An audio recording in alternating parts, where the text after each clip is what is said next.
আসসালামু আলাইকুম। পঞ্চম শ্রেণীতে যারা এবার উঠেছ তাদের আজকে ইসলাম শিক্ষা বইয়ের দ্বিতীয় অধ্যায় নিয়ে আমরা পড়ালেখা করব। তো এই দ্বিতীয় অধ্যায়ে আমরা কি করব? আমরা এই দ্বিতীয় অধ্যায়ের ভেতরে যতগুলো বক্স আছে সেগুলো সমাধান করব এবং পাশাপাশি অনুশীলনীয় সম্পূর্ণ সমাধান করব। আচ্ছা, তো দ্বিতীয় অধ্যায়ের টাইটেলটা কি দেখো? নবী, রাসূল ও মহানবী সাল্লাল্লাহু আলাইহি ওয়াসাল্লাম এর সাহাবীগণের জীবন চরিত। খুবই গুরুত্বপূর্ণ একটা অধ্যায়। এখানে আমরা আমাদের যে নবী রাসূলরা আছেন তাদের জীবনী সম্পর্কে জানবো এবং তাদের জীবনী অনুসরণ করে কিভাবে আমরা আমাদের মানে এই দুনিয়ার পথ চলাটা ন্যায় ভিত্তিকভাবে করতে পারি সেটা আমরা বুঝতে পারবো বা নির্ধারণ করতে পারবো। তো দেখো, প্রথমেই কার কথা বলা আছে? হযরত দাউদ আলাইহি ওয়াসাল্লাম। এখানে আমরা প্রথমে 37 বা 37 নাম্বার পেজে একটা বক্স আছে। হযরত দাউদ আলাইহি ওয়াসাল্লাম এর জীবনাচরণ সম্পর্কে আলোচনা করে একটি অনুচ্ছেদ রচনা করি। অনুচ্ছেদ সাধারণত বড় করে লিখতে হয়। আমি বেশ বড় করে লিখেছি, তোমরা চাইলে এখান থেকে কয়েকটা লাইন কেটে লিখতে পারো। দেখো কিভাবে লিখেছি। হযরত দাউদ আলাইহি ওয়াসাল্লাম ছিলেন আল্লাহর একজন মহান নবী ও ন্যায়পরায়ণ শাসক। তিনি বনি ইসরায়েল বংশে জন্মগ্রহণ করেন এবং শৈশবকাল থেকেই সাহসী, পরিশ্রমী ও বিচক্ষণ হিসেবে পরিচিত ছিলেন।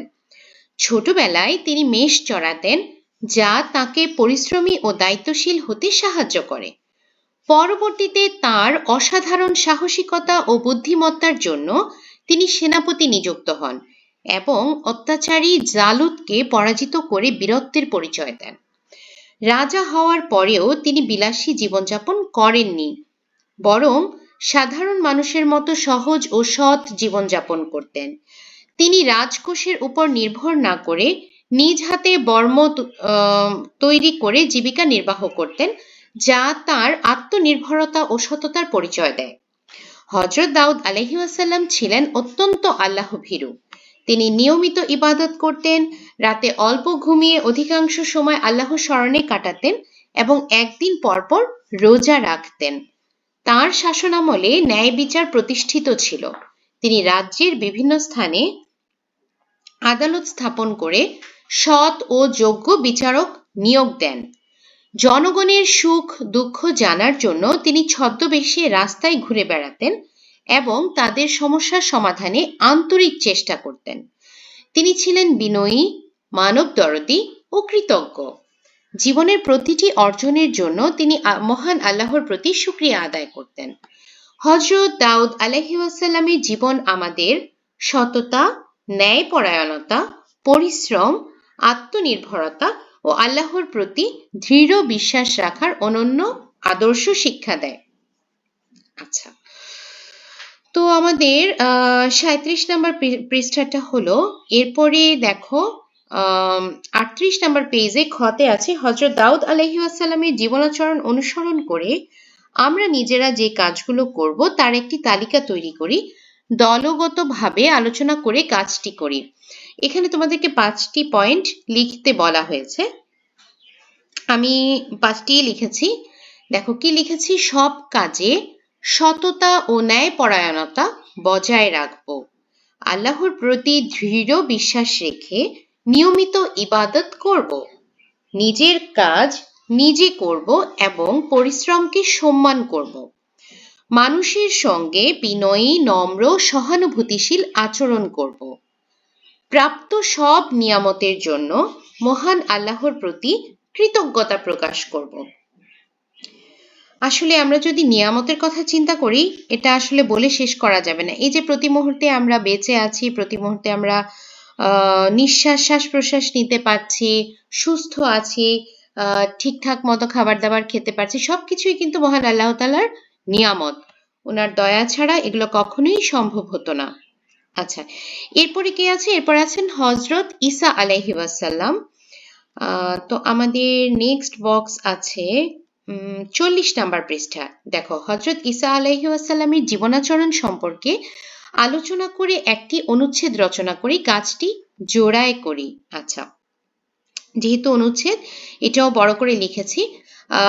হযরত ঈসা আলাইহিস সালাম ছিলেন আল্লাহর একজন মহান নবী ও রাসূল। তাঁর উপর আসমানি কিতাব ইনজিল নাজিল হয়েছিল। শৈশব থেকেই তিনি অত্যন্ত জ্ঞানী, দয়ালু ও চরিত্রবান। তিনি তাঁর গোত্রের মানুষকে এক আল্লাহর ইবাদত, সত্যের পথে চলা, দয়া, ভালোবাসা ও শান্তির শিক্ষা দিয়েছিলেন। মানুষের দুঃখ কষ্ট দেখে তাঁর হৃদয় ব্যথিত হতো এবং তিনি অসহায়, দরিদ্র, অসুস্থ মানুষের সেবায় সর্বদা নিজেকে নিয়োজিত রাখতেন। মহান আল্লাহর কুদরতে তিনি জন্মান্ধকে দৃষ্টিশক্তি দান, কুষ্ঠরোগীকে সুস্থ করা এবং মৃতকে জীবিত করার মতো অলৌকিক মুজিজা প্রদর্শন করেন। তবুও অনেক মানুষ তাঁর কথা বিশ্বাস করেনি এবং তাঁর বিরুদ্ধে ষড়যন্ত্র করেছিল। হযরত ঈসা আলাইহিস সালাম ছিলেন অত্যন্ত নম্র, বিনয়ী ও ক্ষমাশীল। যারা ভুল করে অনুতপ্ত হতো তাদের তিনি ক্ষমা করতেন। তিনি কখনো মানুষের সেবা করে বিনিময় বা প্রশংসা আশা করতেন না। পাপের প্রতি তার ঘৃণা থাকলেও পাপীদের প্রতি ছিল গভীর করুণা।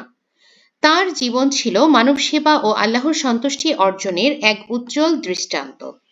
হযরত ঈসা আলাইহিস সালাম এর জীবনাচরণ আমাদের শেখায় কিভাবে আল্লাহর প্রতি দৃঢ় বিশ্বাস রেখে মানুষকে ভালোবাসতে হয়, দয়া ও ক্ষমার মাধ্যমে সমাজে শান্তি প্রতিষ্ঠা করতে হয়। আচ্ছা, এরপরই 40 নম্বর পৃষ্ঠায় খতে আছে যে তার জীবনাচরণ অনুসরণ করে আমরা যে কাজগুলো করব তার একটি তালিকা। তো তালিকাতে কি কি লেখা যেতে পারে? এখানেও তোমাদের 5টি পয়েন্ট লিখতে বলেছে। আমি একটু বেশি পয়েন্ট লিখেছি, যেটা ইজি মনে হয় সেটা লিখবে। মহান আল্লাহর প্রতি দৃঢ় বিশ্বাস ও আনুগত্য বজায় রাখব। সকল মানুষের প্রতি দয়া, ভালোবাসা ও সহানুভূতিশীল আচরণ করব। অসুস্থ, দরিদ্র ও অসহায় মানুষের সেবা করব। অন্যায় ও পাপ কাজ থেকে দূরে থাকব এবং ভালো কাজ করার চেষ্টা করব।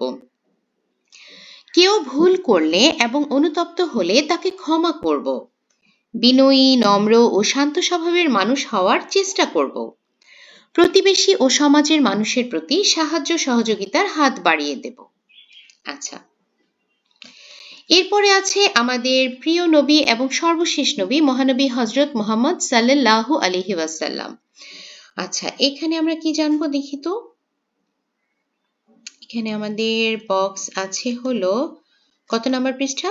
44 নম্বর পৃষ্ঠা। এখানে বলেছে হযরত মুহাম্মদ সাল্লাল্লাহু আলাইহি ওয়াসাল্লাম এর যৌবনকালের বিভিন্ন ঘটনা ধারাবাহিকভাবে উল্লেখ করে একটি প্রবাহ চিত্র তৈরি করি। আচ্ছা, তো 6টি বক্স দেওয়া আছে। এটা আমরা কিভাবে লিখতে পারি? এটা আমরা এভাবে লিখতে পারি।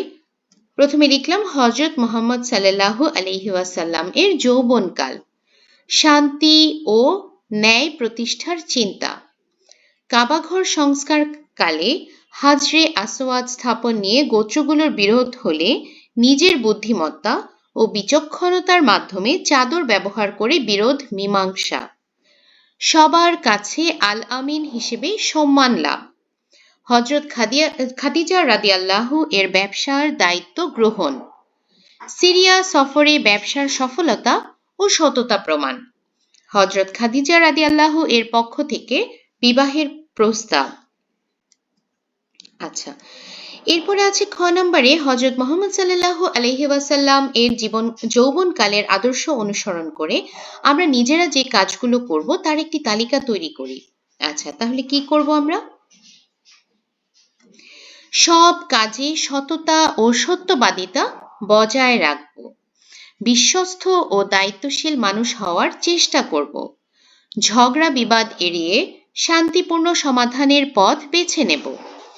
বড়দের সম্মান করব এবং ছোটদের প্রতি স্নেহশীল হব। দরিদ্র, অসহায় ও বিপদগ্রস্ত মানুষের পাশে দাঁড়াব। পরিশ্রমী ও কর্মঠ হয়ে নিজের দায়িত্ব নিজে পালন করব। ধৈর্য, সহনশীলতা ও ক্ষমাশীলতার গুণ চর্চা করব। এরপরে আছে হযরত মুহাম্মদ সাল্লাল্লাহু আলাইহি ওয়াসাল্লাম এর নবুয়ত প্রাপ্তি সম্পর্কে জোড়ায় আলোচনা করে সেই সম্পর্কে নিজের ভাষায় একটি অনুচ্ছেদ লিখি। আচ্ছা, তো এটা দেখো, হযরত মুহাম্মদ সাল্লাল্লাহু আলাইহি ওয়াসাল্লাম 40 বছর বয়সে মহান আল্লাহর পক্ষ থেকে নবুয়ত লাভ করেন। নবুয়ত প্রাপ্তির আগে তিনি সমাজের অন্যায়, অবিচার, মূর্তি পূজা ও অশান্তি দেখে গভীরভাবে চিন্তিত হতেন। এজন্য তিনি মক্কার কাছে জাবালে নূর পাহাড়ের হেরা গুহায় নির্জনে ধ্যান ও ইবাদতে সময় কাটাতেন। 610 খ্রিস্টাব্দে একদিন হেরা গুহায় ধ্যানমগ্ন অবস্থায় ফেরেশতা হযরত জিবরাইল আলাইহিস সালাম আল্লাহর পক্ষ থেকে ওহী নিয়ে আসেন। এভাবেই তার উপর প্রথম ওহী নাজিল হয় এবং তিনি আল্লাহর নবী হিসেবে মনোনীত হন। নবুয়ত লাভের পর তিনি মানুষকে এক আল্লাহর ইবাদত, সত্যের পথ চলা এবং অন্যায় কাজ বর্জনের আহ্বান জানান। নবুয়ত প্রাপ্তির এই ঘটনা মানব জাতির জন্য আলোর পথ খুলে দেয় এবং ইসলামের মহান শিক্ষা প্রচারের সূচনা হয়। আচ্ছা, ছবি ও ভিডিওতে হিজরতের বিভিন্ন ঘটনা দেখে হিজরত সম্পর্কে আলোচনা করি এবং মহানবী সাল্লাল্লাহু আলাইহি ওয়াসাল্লাম প্রদত্ত শিক্ষা সম্পর্কে একটি পোস্টার তৈরি করি। আচ্ছা, তো এখানে আমি একটা কাজ করব, আমার যে ফেসবুকে মিলি টিউটোরিয়াল পেজ আছে ওখানে তোমাদের এই যে পোস্টারটা যেভাবে করতে পারো তোমরা, যেমন এইভাবে শিরোনাম দিলে, তারপরে হিজরতের প্রধান ঘটনা, মহানবী সাল্লাল্লাহু আলাইহি ওয়াসাল্লাম প্রদত্ত শিক্ষা, আমাদের করণীয়, এইভাবে করে একটা পোস্টারের আমি মানে নমুনা তৈরি করেছি। তো এটা তোমরা এটা দেখে করে নিতে পারবে। আচ্ছা, এরপরে আমরা আসি হযরত উসমান রাদিয়াল্লাহু।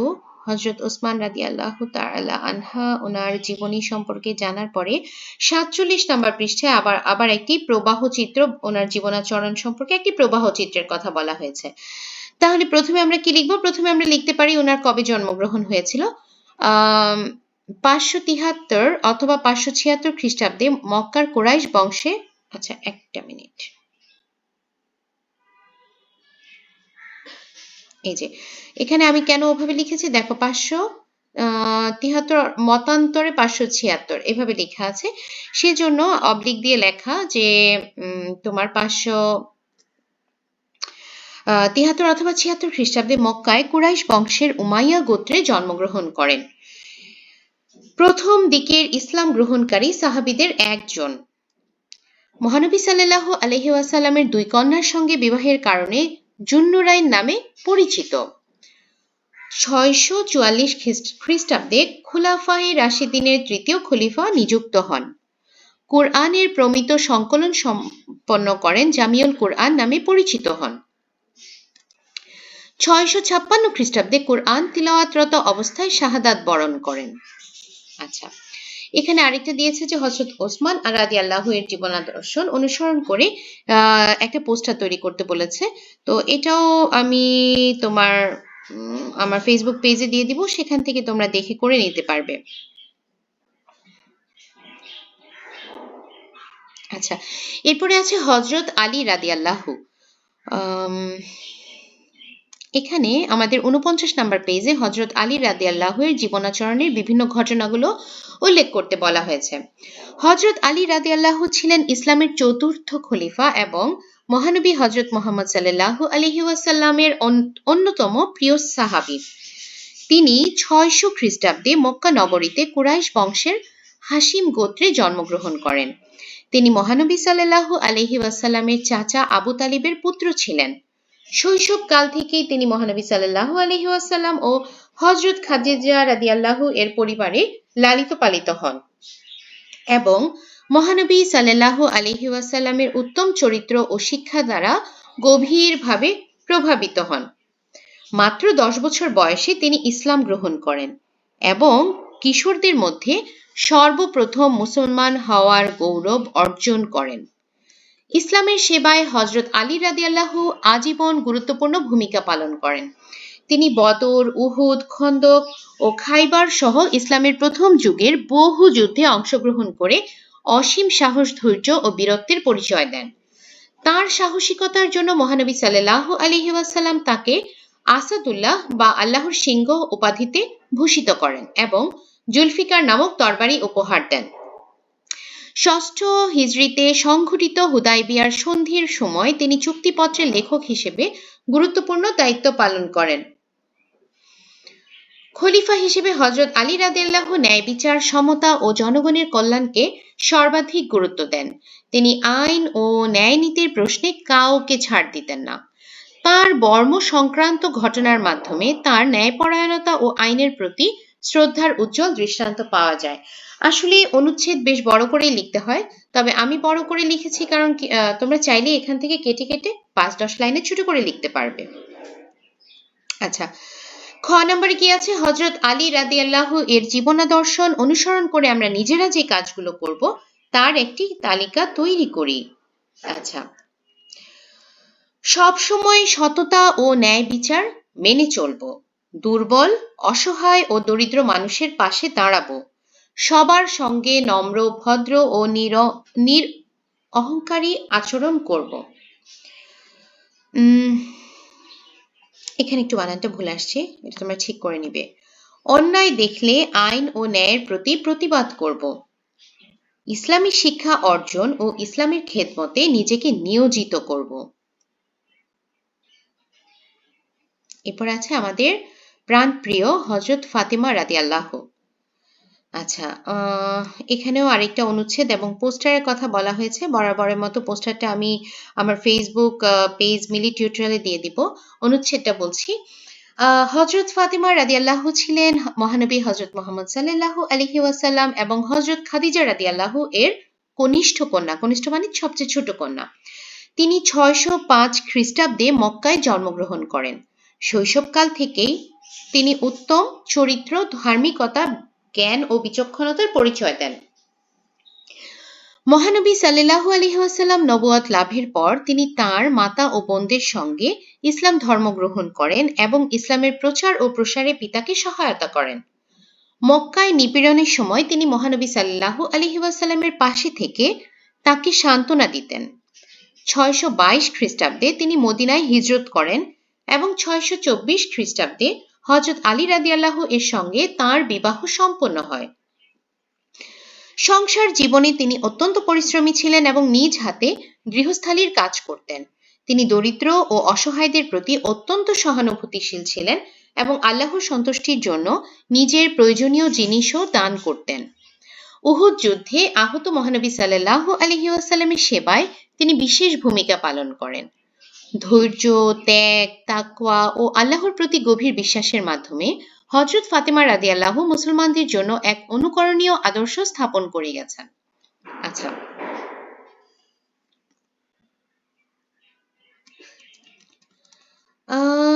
এরপরে কি দিয়েছে? খ নম্বরে হযরত ফাতেমা রাদিয়াল্লাহু এর জীবনাদর্শন অনুসরণ করে আমরা নিজেরা যে কাজগুলো করতে পারি তার একটি তালিকা তৈরি করি। আচ্ছা, এই তালিকার পোস্টার অবশ্য তোমাদের বলে দেয়া যায়। বলছি, মহান আল্লাহর উপর দৃঢ় বিশ্বাস ও ভরসা রাখব। নিয়মিত ইবাদত করব এবং আল্লাহকে স্মরণ করব। অসহায়, দরিদ্র ও বিপদগ্রস্ত মানুষকে সাহায্য করব। ধৈর্যশীল ও সহানুভূতিশীল আচরণ করব। নিজের কাজ নিজে করার অভ্যাস গড়ে তুলব। ইসলামের সেবায় নিজেকে নিয়োজিত রাখব। পারিবারিক ও সামাজিক জীবনে বিনয়ী ও শালীন আচরণ করব। আচ্ছা, অবশেষে আমরা অনুশীলনীতে চলে এসেছি। অনুশীলনীতে আমাদের আছে কিছু সঠিক উত্তর, শূন্যস্থান পূরণ, ডান পাশের সাথে বাম পাশ মিলকরণ, শুদ্ধ অশুদ্ধ, সংক্ষিপ্ত প্রশ্ন এবং বর্ণনামূলক প্রশ্ন।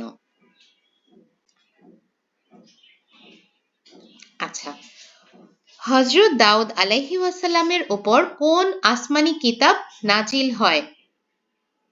জাবুর। হযরত ঈসা আলাইহি ওয়াসাল্লাম কোন স্থানে জন্মগ্রহণ করেন? বেথলেহেম। কোন গুণের কারণে মহানবী সাল্লাল্লাহু আলাইহি ওয়াসাল্লামকে আল আমিন বলা হতো? বিশ্বস্ততা। মহানবী সাল্লাল্লাহু আলাইহি ওয়াসাল্লাম কত খ্রিস্টাব্দে মদিনায় হিজরত করেন? 622 খ্রিস্টাব্দে। আচ্ছা, জুন্নুরাইন বা দুই নূরের অধিকারী হিসেবে কে পরিচিত ছিল? হযরত উসমান রাদিয়াল্লাহু। সাইয়েদাতুন নিসা কার উপাধি? হযরত ফাতিমা রাদিয়াল্লাহু। আসাদুল্লাহ কার উপাধি? হযরত আলী রাদিয়াল্লাহু। আচ্ছা, এখন আমরা পড়ব শূন্যস্থান পূরণ। শূন্যস্থান পূরণে দেখো কি আছে। হযরত আলী রাদিয়াল্লাহু ছিলেন খুব বিনয়ী ও নিরঅহংকারী। হযরত উসমান রাদিয়াল্লাহু এর আদর্শ অনুসরণে জনকল্যাণে কি করব? আর্থিক সহায়তা করব। তোমরা ছোটরাও কিন্তু এগুলাতে অনুসরণ করতে পারো। তোমাদের দেখা যায় যে তোমাদের একটা পকেট মানি থাকে বা বড়রা মাঝে মাঝে তোমাদেরকে আদর করে কিছু টাকা দেয়, সেখান থেকে তোমরা একটা পোর্শন গরিবদের জন্য রেখে দিতে পারো, যে এই টাকাটা আমি যখন রাস্তায় কোনো গরিব দেখব অথবা আমি কাউকে জানি যে আর্থিকভাবে সচ্ছল না, তাকে আমরা দিতে পারি। আচ্ছা, মহানবী সাল্লাল্লাহু আলাইহি ওয়াসাল্লামের আদর্শ অনুসরণে সততা ও বিশ্বস্ততার সঙ্গে দায়িত্ব পালন করব। হযরত উসমান রাদিয়াল্লাহু ছিলেন খুলাফায়ে রাশিদিনের তৃতীয় খলিফা। হযরত দাউদ আলাইহি ওয়াসাল্লাম খুবই বিনয়ী ও মানবদরদী ছিলেন। হযরত ফাতিমা রাদিয়াল্লাহু এর অনুসরণে আর্থিক প্রতিকূলতা ও কষ্টের মধ্যে ধৈর্য ধারণ করব। আচ্ছা, এখন বলেছে ডান পাশ এবং বাম পাশ মিলকরণ করো। বাদশাহ তালুত তার কন্যাকে হযরত দাউদ আলাইহি ওয়াসাল্লামের সঙ্গে বিবাহ দেন। হুদায়বিয়ার সন্ধি হলো একটি শান্তি চুক্তি। সম্পূর্ণ কোরআন সংকলন করেন হযরত উসমান রাদিয়াল্লাহু। হযরত ঈসা আলাইহি ওয়াসাল্লাম এর অনুসরণে অসুস্থ রোগীদের সেবা করব। হযরত ফাতেমা রাদিয়াল্লাহু হযরত খাদিজা রাদিয়াল্লাহু এর কনিষ্ঠ কন্যা। শুদ্ধ অশুদ্ধ নির্ণয় করো।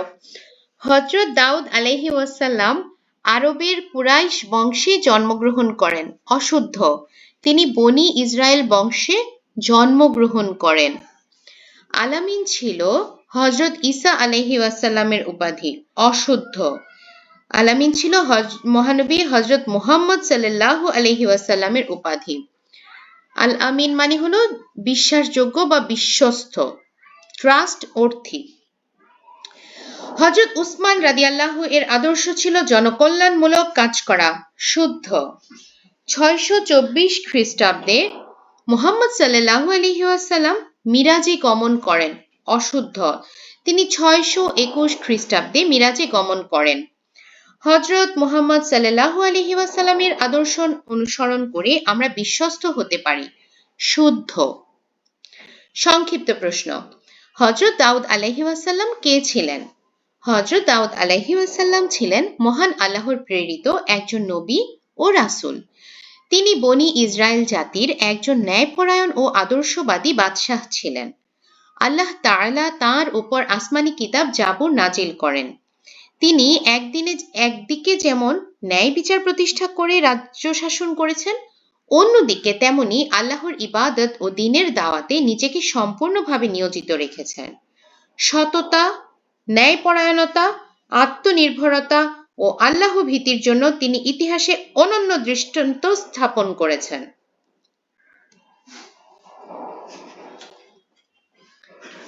হযরত ঈসা আলাইহি ওয়াসাল্লামের দুটি আদর্শ উল্লেখ করো। হযরত ঈসা আলাইহি, এখানে একটু টাইপিং এরর হয়েছে, বুঝে নিবা আশা করি তোমরা। হযরত ঈসা আলাইহি ওয়াসাল্লামের জীবনে বহু মহৎ আদর্শ পাওয়া যায়। এর মধ্যে উল্লেখযোগ্য দুইটি আদর্শ হলো, প্রথমত দয়া ও মানব সেবা। তিনি দরিদ্র, অসহায় ও অসুস্থ মানুষের প্রতি গভীর সহানুভূতিশীল ছিলেন, রোগীদের সেবা করতেন এবং আল্লাহর হুকুমে তাদের আরোগ্য লাভে সহায়তা করতেন। দ্বিতীয়ত ক্ষমাশীলতা ও নম্রতা। যারা তার বিরোধিতা করত তাদের প্রতিও তিনি ক্ষমাশীল ছিলেন। পাপীদের অনুতপ্ত হলে তিনি ক্ষমা করে দিতেন এবং মানুষকে ভালোবাসা ও শান্তির পথে আহ্বান জানাতেন। তোমাদের ক্লাসের কোনো বাচ্চা যদি তোমাকে কষ্ট দিয়ে থাকে, সে যদি সরি বলে, তাহলে তোমরা মাফ করে দিবা। এখান থেকে তোমরা এই শিক্ষা নেবা। হযরত উসমান রাদিয়াল্লাহু এর দুইটি আদর্শ লিখো। হযরত উসমান রাদিয়াল্লাহু ছিলেন মহানবী সাল্লাল্লাহু আলাইহি ওয়াসাল্লামের একজন বিশিষ্ট সাহাবী ও খুলাফায়ে রাশিদিনের তৃতীয় খলিফা। তার জীবনাদর্শের মধ্যে দুটি গুরুত্বপূর্ণ দিক হলো, প্রথমত দানশীলতা ও উদারতা। তিনি নিজের সম্পদ অকাতরে ইসলামের কল্যাণে ব্যয় করতেন, দরিদ্র, এতিম ও অভাবীদের সাহায্য করতেন এবং জনকল্যাণমূলক কাজে অর্থ ব্যয় করতেন। দ্বিতীয়ত নম্রতা ও লজ্জাশীলতা। তিনি অত্যন্ত ভদ্র, বিনয়ী ও লজ্জাশীল ছিলেন। তার এই গুণাবলীর জন্য তিনি মানুষের নিকট অত্যন্ত সম্মানিত ছিলেন। মহানবী সাল্লাল্লাহু আলাইহি ওয়াসাল্লাম হযরত আলী রাদিয়াল্লাহুকে কেন জুলফিকার নামক তরবারি উপহার দেন? হযরত আলী রাদিয়াল্লাহু ইসলামের প্রথম যুগের একজন সাহসী ও বীর যোদ্ধা ছিলেন। তিনি বদর যুদ্ধ সহ বিভিন্ন যুদ্ধে অসাধারণ সাহসিকতা ও বীরত্ব প্রদর্শন করেন। বিশেষ করে বদর যুদ্ধে তার বীরত্বপূর্ণ অবদানের জন্য মহানবী হযরত মুহাম্মদ সাল্লাল্লাহু আলাইহি ওয়াসাল্লাম তাকে জুলফিকার নামক বিখ্যাত তরবারি উপহার দেন। এই তরবারি তার সাহস, শক্তি ও ইসলামের প্রতি নিষ্ঠার প্রতীক হিসেবে পরিচিত। মুহাজির কাদের বলা হয়? যারা মহানবী হযরত মুহাম্মদ সাল্লাল্লাহু আলাইহি ওয়াসাল্লামের নির্দেশে আল্লাহর সন্তুষ্টি ও ইসলামের নিরাপত্তার জন্য নিজের জন্মভূমি মক্কা ত্যাগ করে মদিনায় হিজরত করেছিলেন, তাদেরকে মুহাজির বলা হয়। তারা নিজের ঘরবাড়ি, সম্পদ ও স্বজন ছেড়ে ইসলামের জন্য ত্যাগ স্বীকার করেন। ইসলামের ইতিহাসে মুজাহিদদের ত্যাগ, ধৈর্য ও ঈমান অত্যন্ত গুরুত্বপূর্ণ এবং সম্মানজনক। এবার আমরা যাব বর্ণনামূলক প্রশ্ন। হযরত ঈসা আলাইহি ওয়াসাল্লামের জীবনাদর্শ বর্ণনা করো। হযরত ঈসা আলাইহি ওয়াসাল্লাম ছিলেন মহান আল্লাহর প্রেরিত একজন নবী ও রাসূল। তিনি বনি ইসরায়েল জাতির কাছে এক আল্লাহর ইবাদত, ন্যায়পরায়ণতা ও মানবতার বাণী প্রচার করেন।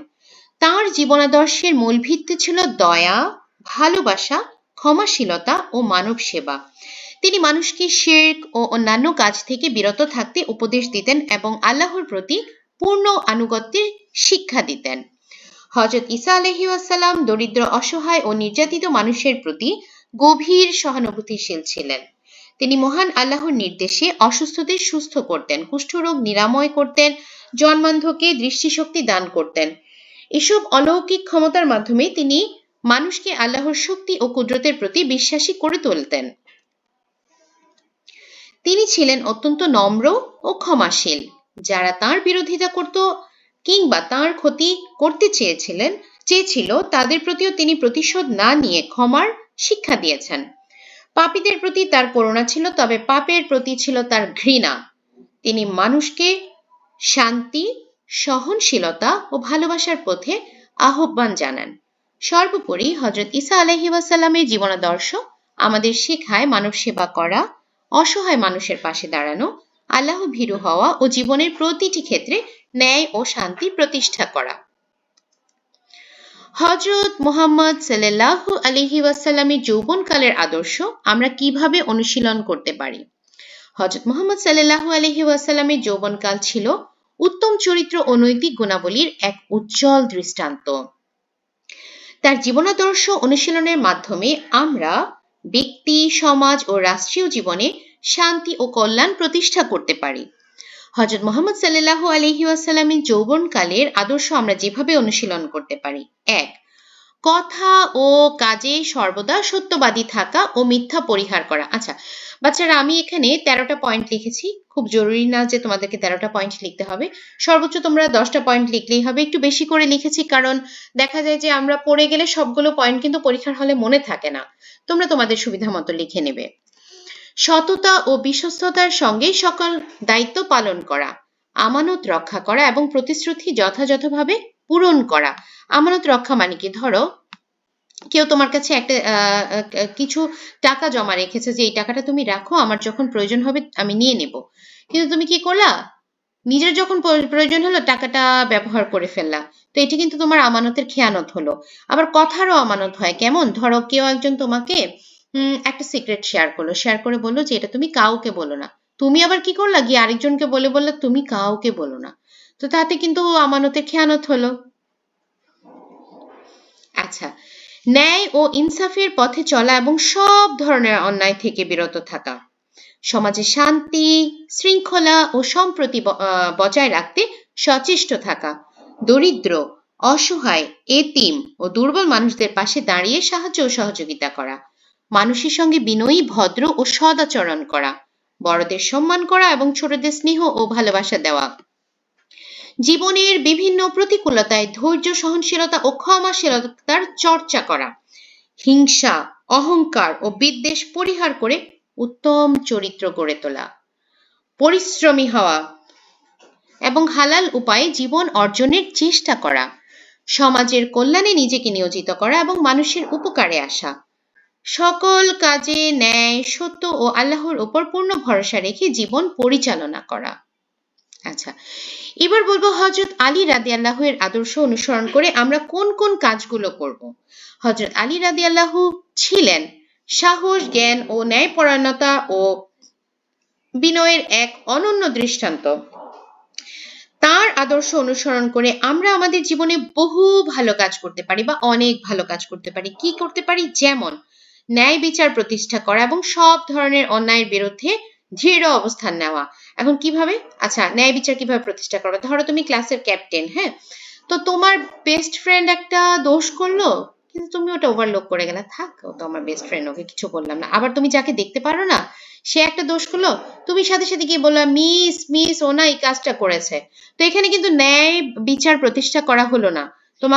তুমি যখন কোনো লিডিং ভূমিকায় থাকবা, তখন তুমি পছন্দ করো না করো তাতে কিছু আসে যায় না, অবশ্যই তোমাকে ইকুয়ালি দেখতে হবে। সব ধরনের অন্যায়ের বিরুদ্ধে দৃঢ় অবস্থান নেওয়া। ধরো তোমার বান্ধবী খুব একটা পচা কাজ করলো, কিন্তু কি করলা, যেহেতু তোমার বান্ধবী কিচ্ছু বললা না, কিন্তু এটা কিন্তু ঠিক না, মানে যেটা ভুল সেটা যেই করুক সেটা ভুল, আর যেটা ঠিক সেটা যদি তোমার অপছন্দের কেউ করে সেটাই ঠিক, মানে ঠিকই, ভুল ভুলই। আমাদেরকে এই কনসেপশনটা আমাদের মাথায় ক্লিয়ার হতে হবে। এরকম না যে 10 জন একটা ভুল করছে বলেই সেটা সমাজে প্রতিষ্ঠিত হয়ে গেছে বলেই ওটা ঠিক। যেটা ভুল, যেটা ইসলামে আমাদেরকে নিষেধ করেছে সেটা নিষেধই।